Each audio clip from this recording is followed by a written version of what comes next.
Anteriormente, en el origen de la mafia Chicago. Dicen que infrinjo el acta de prohibición. ¿Y quién no?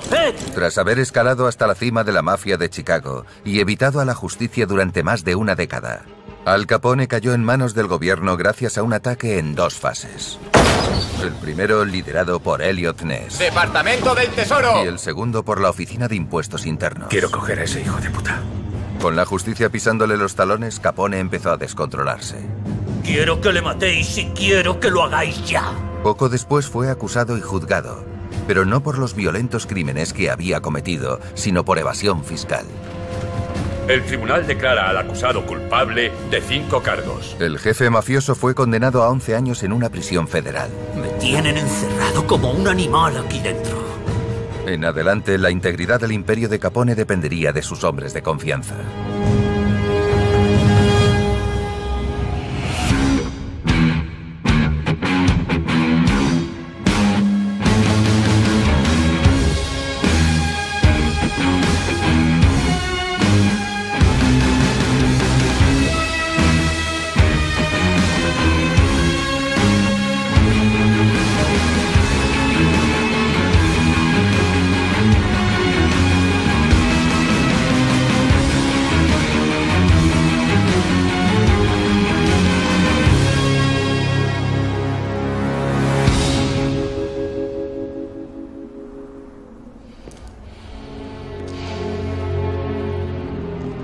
Capone había pasado de ser un niño pobre de Brooklyn a convertirse en el gángster más poderoso del país, pero en aquellos momentos se encontraba en una cárcel federal.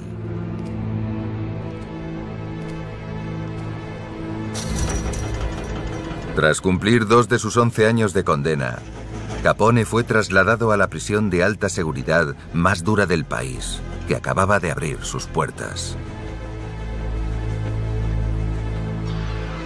Alcatraz. Cabe preguntarse por qué enviar a alguien que cumple condena por evasión fiscal a Alcatraz. El motivo era que se trataba de una cárcel nueva y el presidente quería justificar los cuantiosos gastos de edificación. Así, convencer a la gente de alejarse de la delincuencia era mandar allí a Al Capone, puesto que saldría en todos los periódicos. Diseñada para albergar a los criminales más peligrosos del país, la prisión federal se encontraba en una isla apartada en la bahía de San Francisco. Las condiciones de vida de los presos eran muy duras, y la situación de Al Capone no era distinta.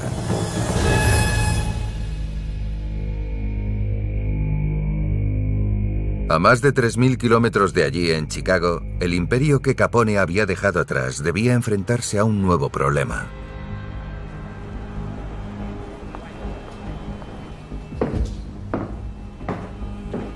Hacía poco que la ley Volstead había sido derogada.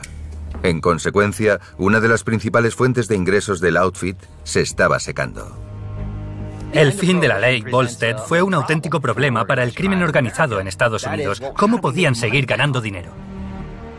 Con Capone totalmente incomunicado, sus hombres de confianza, Frank Nitti, Tony Accardo y Paul Ricca, sabían que debían evitar a toda costa que su organización se colapsara antes del regreso de su jefe.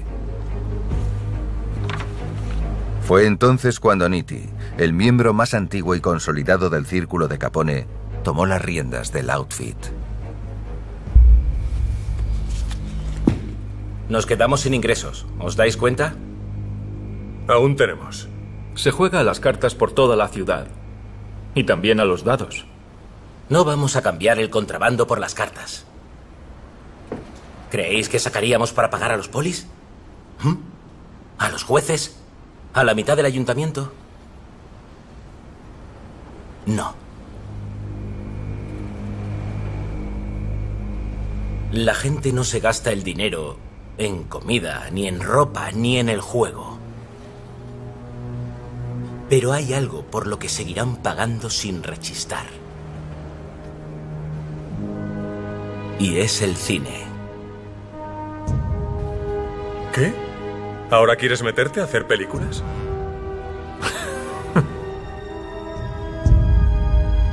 No. Quiero secuestrarlas.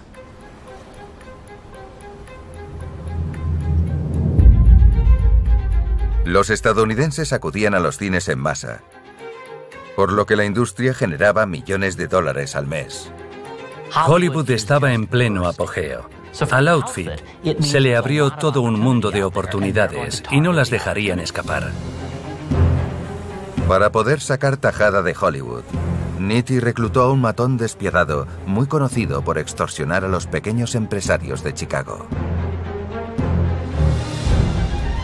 Se llamaba Willie Bioff. Willie Bioff fue un chico judío de los bajos fondos de Chicago que consiguió acceder a niveles más altos de la jerarquía, gracias a tipos como Frank Nitti. Bioff había extorsionado a varios cines locales, obligando a los proyeccionistas a hacer huelga cada vez que las salas se negaban a darle más dinero. Nitti pretendía usar la misma táctica en Hollywood.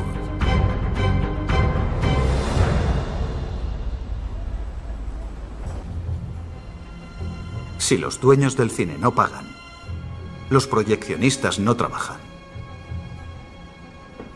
Y sin proyeccionistas no hay película. Nos interesan los estudios. ¿Los estudios? ¿Cuáles? Paramount, Warner Brothers, Fox, todos. Negociarás las condiciones y recogerás los pagos. ¿Crees que puedes hacerlo? Sí, puedo hacerlo. Bien.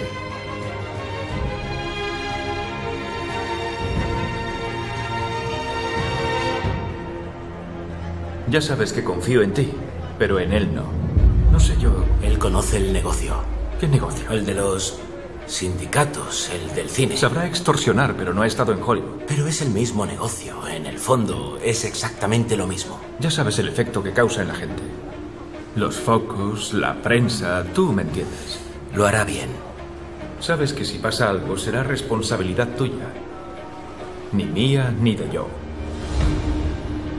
Pese a que Nitti confiaba en Bioff, Paul Ricca no estaba convencido de enviar a un gángster de poca monta a hacer un trabajo tan importante. Con escasas opciones de mantener su imperio, Ricca y Nitti sabían que el destino de su organización estaba en manos de Willie Bioff.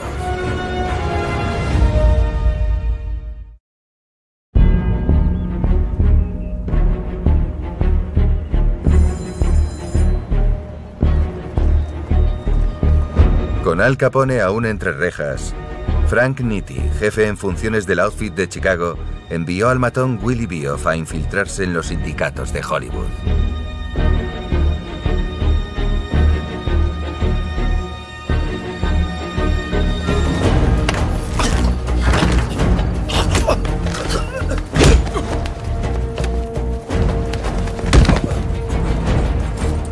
¿Me buscas a mí?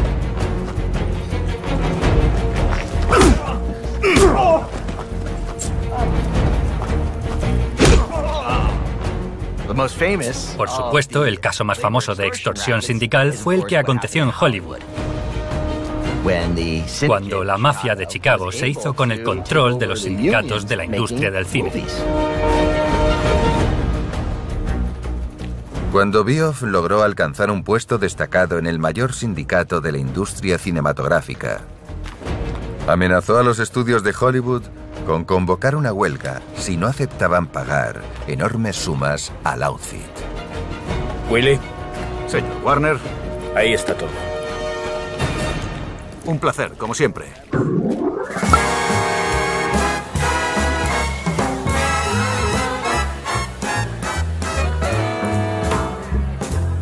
Ganando más de $50.000 con cada extorsión, Bioff empezó a llevar un tren de vida propio de Hollywood. Se compró varios coches de lujo y se hizo una fastuosa mansión.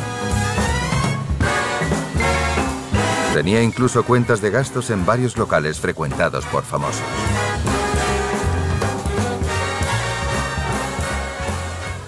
A Beoff empezó a subírsele el éxito a la cabeza. Ya les había pasado a otros miembros del outfit. Se habían creído lo suficientemente importantes como para exponerse e integrarse en la comunidad, en la alta sociedad. Pese a su falta de discreción, Beoff hacía ganar millones de dólares a Nitti y a Rika.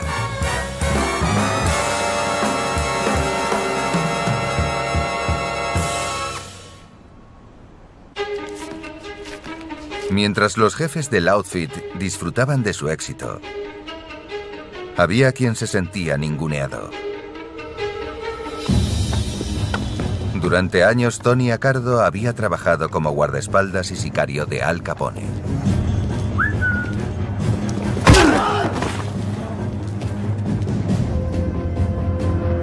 Pero con el jefe entre rejas, el hombre conocido como Joe el Bateador empezó a sospechar que se quedaría al margen si no empezaba a traer dinero a la organización. Hay cierta confusión sobre cómo se escalan posiciones en el outfit de Chicago. No se consigue haciendo una muesca en tu revólver cada vez que matas a alguien, sino haciendo que tu banda gane mucho dinero. Mientras Nitti y Rika estaban centrados en Hollywood, Accardo encontró una nueva forma de hacer negocio en Chicago: las máquinas tragaperras. Te lo preguntaré otra vez. ¿Sí o no? Te he dicho que no. Lo he intentado.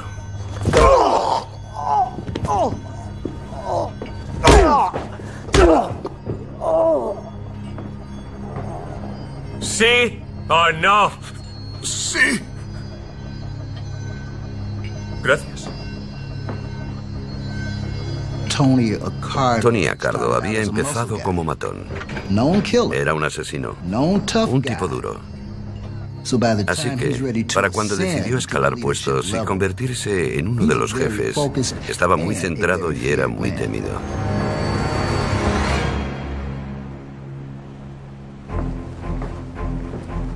¿Cómo vamos? No pinta mal. Accardo pidió consejo al segundo jefe del outfit, Paul Rika. Accardo y Rika tenían una buena relación desde siempre. Habían pasado mucho juntos. Accardo y Rika expandieron su red de tragaperras por los bares de todo Chicago. Como la partida solo costaba 5 centavos, hasta los trabajadores más humildes podían permitirse jugar. Con cada máquina ganaban más de $20.000 al año. 10.000, 10.000, 100, 5.000. Mucho dinero, ¿eh? A finales de 1939, Accardo ya había demostrado sus dotes para ganar dinero. Con Nitti como jefe en funciones y con Rika como su número 2, el outfit tenía más ingresos que nunca. Salute. Salute. Salute.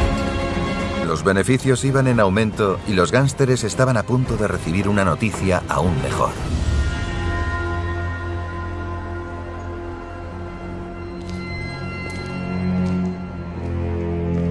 Tras pasar más de 7 años en una prisión federal, Al Capone fue puesto en libertad.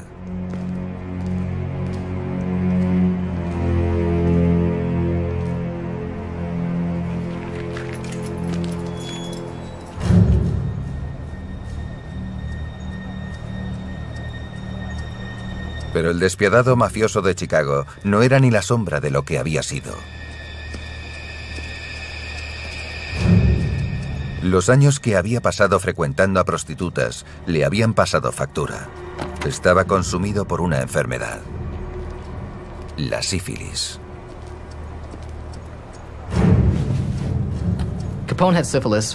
Capone había contraído la sífilis antes de casarse y ya en la cárcel de Atlanta le diagnosticaron sífilis terciaria.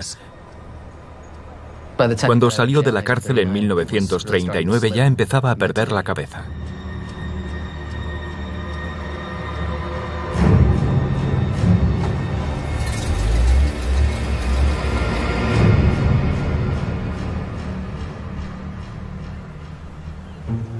Tras probar diversos tratamientos experimentales, Capone se mudó a su casa de Miami para que su mujer y su familia cuidasen de él. En la época, la sífilis no tenía cura. Las sulfamidas y la penicilina no aparecerían hasta los años 40. Para entonces ya estaba perdido y no podía hacer nada por salvarse. La bruma de la demencia lo había atrapado. Para los hombres fuertes de Capone, perder a quien se lo había enseñado todo fue un golpe devastador. Además, no sospechaban que la situación empeoraría aún más.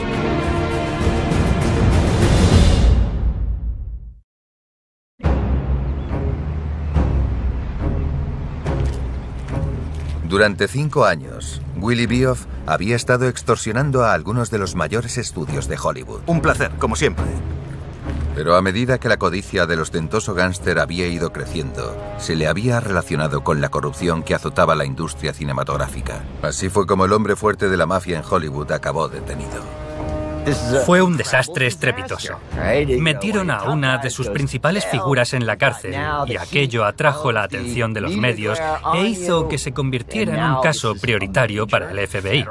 Para la mafia de Chicago fue algo terrible. Sabemos que es solo el intermediario, que hace lo que le mandan. Necesitamos a los que mueven los hilos. No le daré ningún nombre. 10 años en la cárcel son muchos. Sin nombres no hay trato. No hay nada peor que ser un chivato. Es peor que estar muerto o que te maten. Nadie quiere ser un chivato.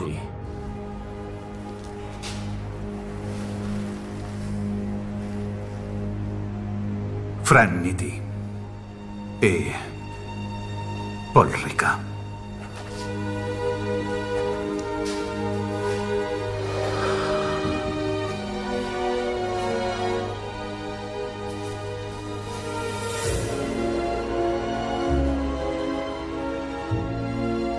Cuando en Chicago se enteraron de que Bioff les había delatado, Ricca y Accardo supieron que la investigación podía acabar con todo el outfit. Así que decidieron unir fuerzas y hacer algo arriesgado.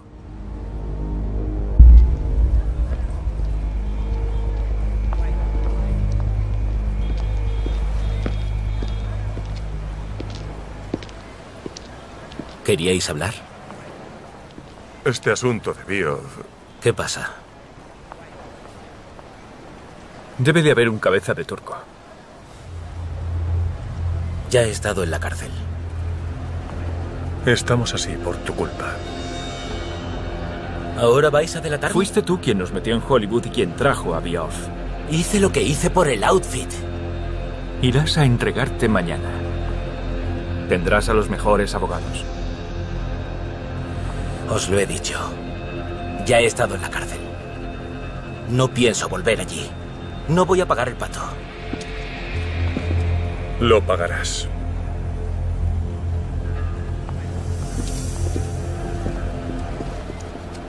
En realidad, Frank Nitti no era un tipo tan duro. No quería volver a la cárcel y se vino abajo.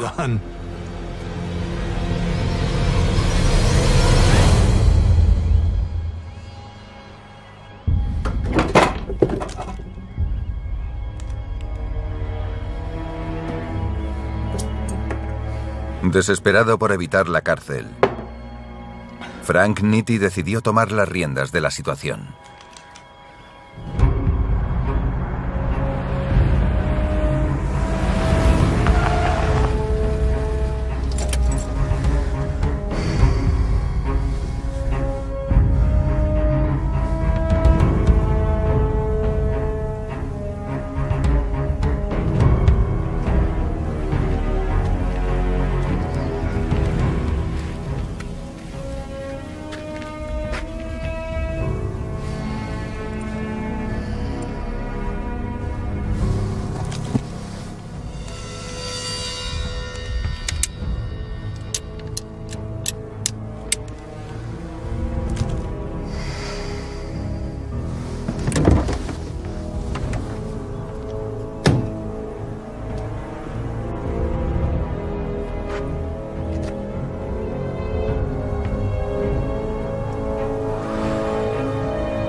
El 19 de marzo de 1943, Frank Nitti, uno de los primeros hombres de confianza de Al Capone, se quitó la vida.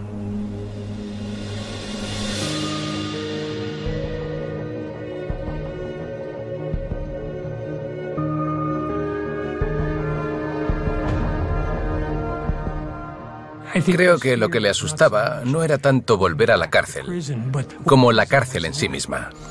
No le gustaba estar encerrado.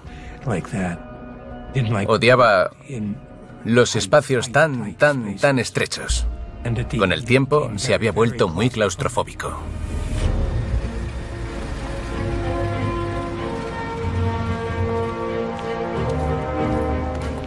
Tras la muerte de Nitti, Paul Ricca no tuvo más remedio que pagar los platos rotos. En diciembre de 1943 fue condenado a 10 años de cárcel por la red de extorsión de Hollywood. Así fue como el control del outfit quedó en manos de un solo hombre.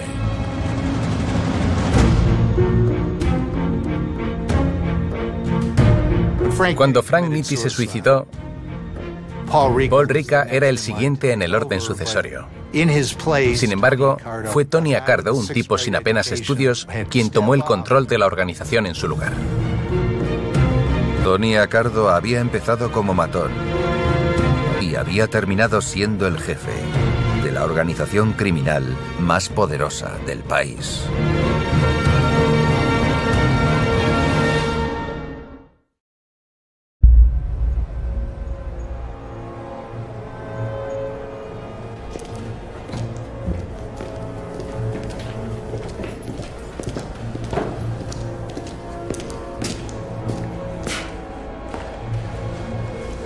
Bulger, vengo a ver a Paul Ricca.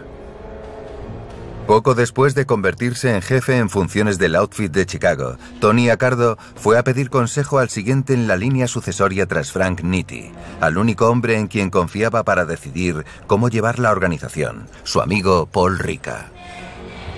En esa organización era frecuente que un jefe acabara entre rejas y pasara a ser el consigliere o consejero de la persona que hubiera tomado las riendas en su lugar. ¿Cómo lo llevas? He estado mejor. ¿Qué tal todo? ¿Todos están recibiendo su parte? Sí, bueno. ¿Qué pasa? Necesitamos algo nuevo. Ahora eres el jefe. Mucha gente está pendiente de tu próximo paso. Si quieres esto, tienes que hacerte valer. Necesitas un golpe de efecto. Abriendo otro negocio, consiguiendo más dinero. Exacto. ¿Recuerdas a Sam Giancana? ¿Tu antiguo conductor? Sí. Hablamos hace poco. Tiene algunas ideas, cosas que podemos probar. Deberíais reuniros a ver qué tiene que decir. Muy bien. Hablaré con él. Bien. Nacido y criado en el barrio oeste de Chicago, Sam Giancana comenzó su carrera delictiva conduciendo camiones de contrabando.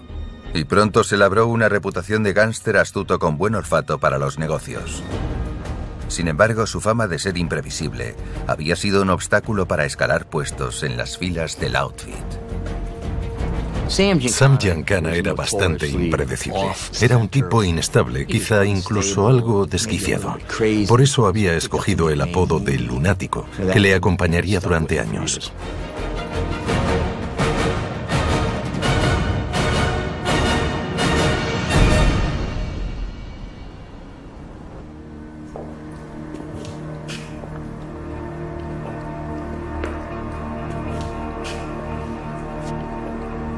¿Conducías para Paul? Eso es. Dice que tienes algunas ideas para mí. Vale. ¿Has oído hablar de Eddie Jones? Sí. ¿Qué pasa con él? Él y yo pasamos mucho tiempo juntos en Girona. Dirige uno de los mayores negocios de lotería de la zona sur. Es un negocio de negros. Nadie ha podido meterle mano. Porque nadie tiene los contactos que yo tengo.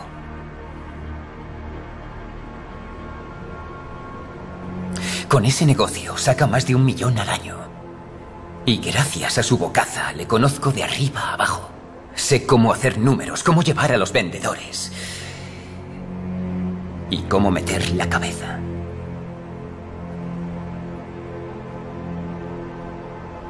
Me lo pensaré. Muy bien. Pero no tardes mucho. El negocio que Giancana proponía al Outfit era uno de los más lucrativos de Estados Unidos. Se trataba de una lotería conocida como The Policy.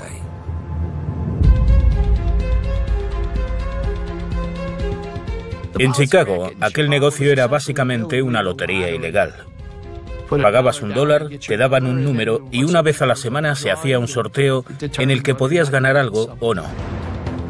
El negocio se dirigía desde la zona sur de Chicago y estaba controlado exclusivamente por afroamericanos. En los años 20 y 30, la lotería generaba hasta $250 millones al año en todo el país. Los beneficios obtenidos solían utilizarse para mejorar los barrios y abrir los primeros negocios legítimos regentados por personas negras. The Policy, la lotería, se hacía por barrios. Cada uno tenía su propia estructura de juego, conocida como el bombo y regentada por gángsteres de la zona. El rey indiscutible del negocio de la lotería ilegal en Chicago era el antiguo compañero de celda de Sam Giancana, Eddie Jones. Ed Jones tenía el negocio de lotería ilegal más próspero del país. Era el rey de los reyes de la lotería. Incluso se llegó a decir que la familia Jones era la familia negra más rica de Estados Unidos. Para demostrarle a Cardo su determinación de escalar puestos en el Outfit, Sam Giancana decidió tomar el control de la lotería ilegal por todos los medios. Sam Giancana era muy astuto, muy taimado, un mentiroso nato. Su único objetivo era labrarse un nombre en la mafia de Chicago. Y estaba dispuesto a hacer cualquier cosa para conseguirlo.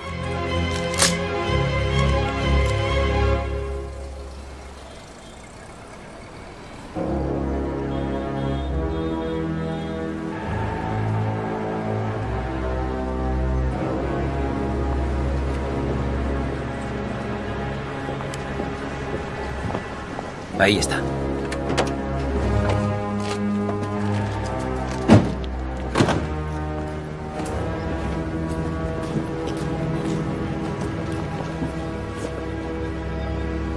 ¿Giancana? Eddie Jones.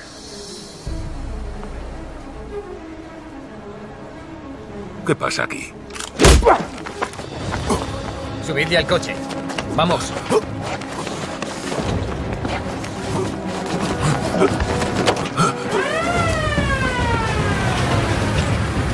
Mierda.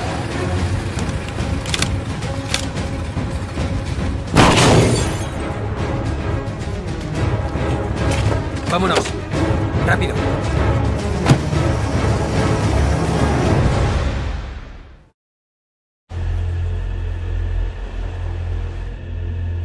Para entrar en el negocio de la lotería ilegal, Sam Giancana se había atrevido a secuestrar a Eddie Jones, uno de los mayores vendedores de lotería ilegal, a espaldas de Tony Accardo.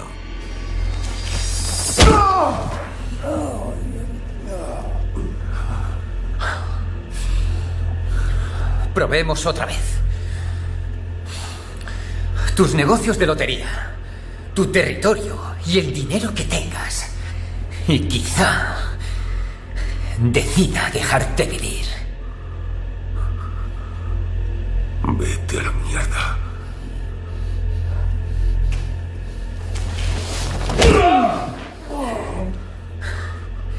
¿Cuántas veces tenemos que hacer esto? Hagamos un trato. Déjame marchar y fingiré que esto no ha pasado.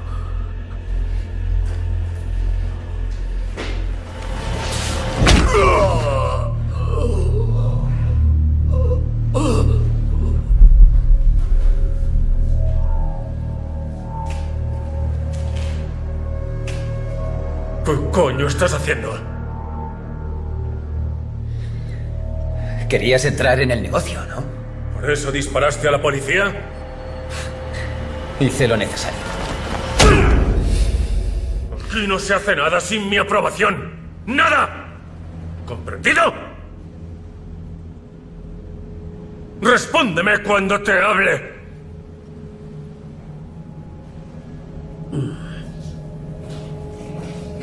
¿Sabes quién soy? Sí. Si vas a matarme, hazlo de una vez. ¿Cuánto sacas al año con la lotería? 2 millones, más o menos. Te lo pondré fácil. Sal de la ciudad, déjame el negocio y compraré tu parte por 200.000. Tengo elección. No conseguirás un trato mejor. Si quieres vivir, acéptalo. Bien. Trato hecho.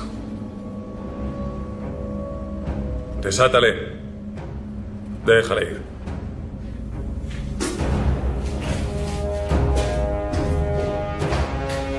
A Tony Accardo no le gustaba llamar la atención, así que solía tomar medidas para evitarlo.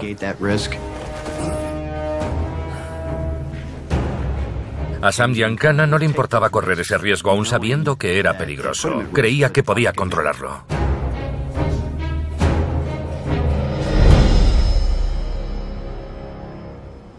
Lo que hiciste fue una estupidez.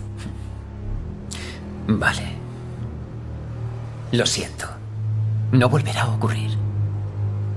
La lotería de Jones. ¿Puedes llevarla tú? Sí. La conozco mejor que nadie. La he conseguido yo. Eso es discutible. Ya. Si te dejo al mando, debo poder confiar en ti. Así que no des ni un paso sin consultármelo antes. Por supuesto. Descuida. Te doy algo grande. No la cagues.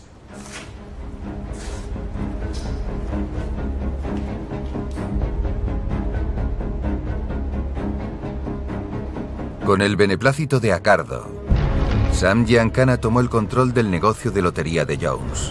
Poco después, decidió ir a por el resto de loterías ilegales de la ciudad. Giancana y Accardo se adueñaron de todo. Cortaron cabezas. Arrasaron locales. Eran hombres de negocios, pero también personas sin escrúpulos dispuestas a matar por dinero. Dejaron a los afroamericanos como simples gestores, pero ellos se quedaron con el dinero. El outfit se había hecho con el control de la lotería ilegal de Chicago, un negocio que en total les daría unos beneficios de más de 150 millones de dólares.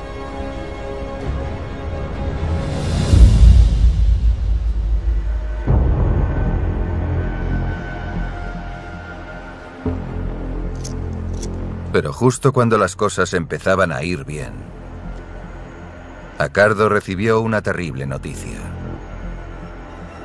Al Capone, su mentor, el gángster más famoso del país, había muerto.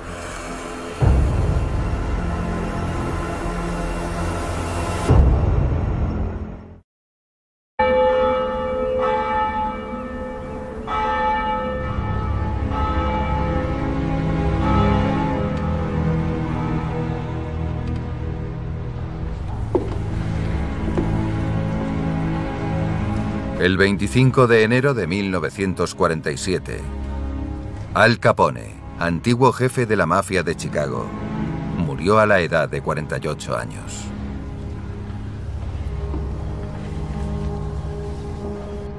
May, te acompaño en el sentimiento.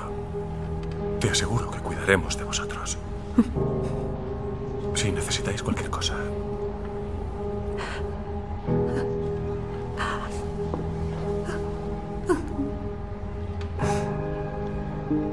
Se cree que Tony Accardo, que había sido sicario y guardaespaldas de Capone antes de convertirse en jefe del outfit, mantuvo a May, la esposa de Capone, hasta su muerte en 1986, como muestra de respeto a uno de los gángsteres más célebres de Estados Unidos.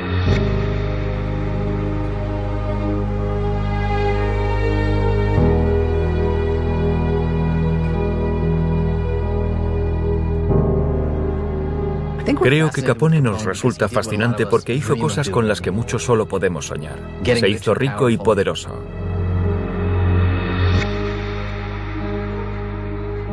Parecía un hombre normal y corriente. No había heredado su poder de nadie.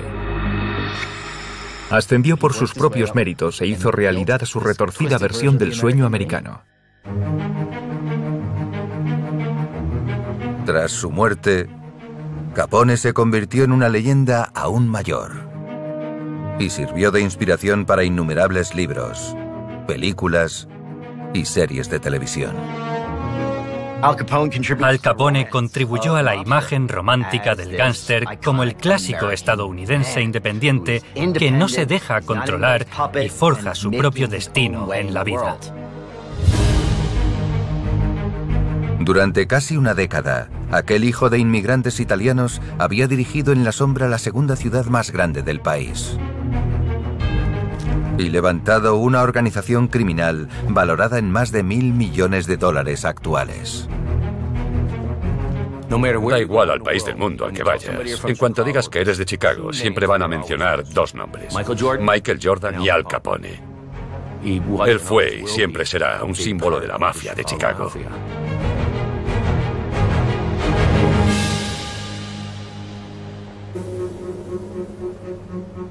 El imperio que había levantado Capone estaba en manos de Tony Accardo.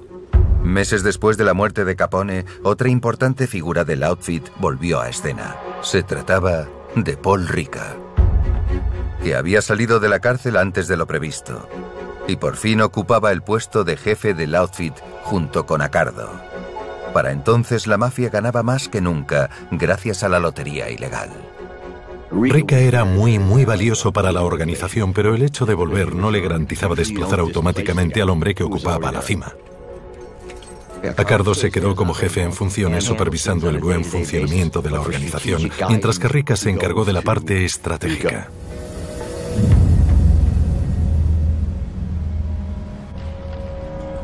El negocio va bien. Las posibilidades son 1000 contra 1. El premio es como mucho de 600. Así que nos quedamos 8 de cada $10 que entran. ¿Cuánto estamos sacando? Como $500,000 al mes. Es mucho dinero. Lo sé. Y está siendo un problema. Es demasiado como para no llamar la atención. Estaba pensando en que podríamos blanquearlo. Sí. ¿Pero dónde?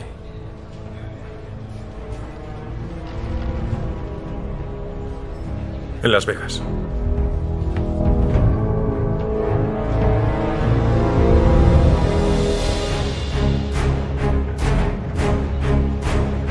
Las Vegas era una ciudad en plena expansión. Allí aún no había reglas. Era el lugar perfecto, porque podían llevarse el dinero que habían ganado ilegalmente por todo el país, incluido el juego, y blanquearlo en los casinos.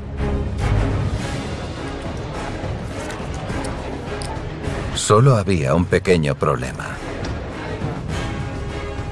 La mafia de Nueva York ya estaba allí.